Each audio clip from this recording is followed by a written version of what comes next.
ఈరోజు health city చూడ్డానికి వచ్చాం. గతంలో కూడా ఏడాది కింద వచ్చాం ఇక్కడికి. అప్పటికి ఇప్పటికి పెద్ద తేడా లేదు. నిజంగా బీఆర్ఎస్ అధికారంలో ఉంటే 2024 దసరాకు అన్ని వసతులతో పూర్తి స్థాయిలో సూపర్ స్పెషాలిటీ ఇనాగరేషన్ అయిపోయి ఉండేది. కానీ కాంగ్రెస్ వచ్చిన పుణ్యమాని హెల్త్ సిటీ పనులు అటకెక్కినాయి. రేవంత్ రెడ్డి గారి ధ్యాసంతా ఫ్యూచర్ సిటీ. కేసీఆర్ గారు ధ్యాసనేమో హెల్త్ సిటీ అయితే రేవంత్ రెడ్డిని ఫ్యూచర్ సిటీ.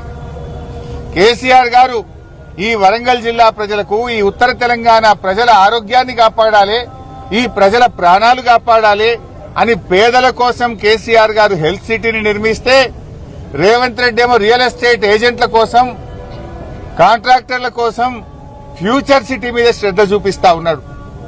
కేసీఆర్ గారి శ్రద్ధ హెల్త్ సిటీ అయితే రేవంత్ రెడ్డి శ్రద్ధ ఫ్యూచర్ సిటీ. కేసీఆర్ గారి ఆలోచన పేదల ప్రాణాలు కాపాడడం, పేదలకు వైద్యాన్ని అందుబాటులోకి తేవడం. రేవంత్ రెడ్డి ఆలోచన రియల్ ఎస్టేట్ వ్యాపారము, కాంట్రాక్టర్లకు పనులు అప్పజెప్పడం. ఇది కేసీఆర్ గారికి రేవంత్ రెడ్డికి ఉన్న తేడా.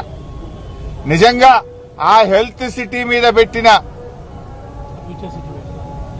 ఆ ఫ్యూచర్ సిటీ మీద నువ్వు పెట్టినటువంటి శ్రద్ధ ఒక 10% హెల్త్ సిటీ మీద పెట్టినా ఈ పాటికి పూర్తి అయిపోయేది.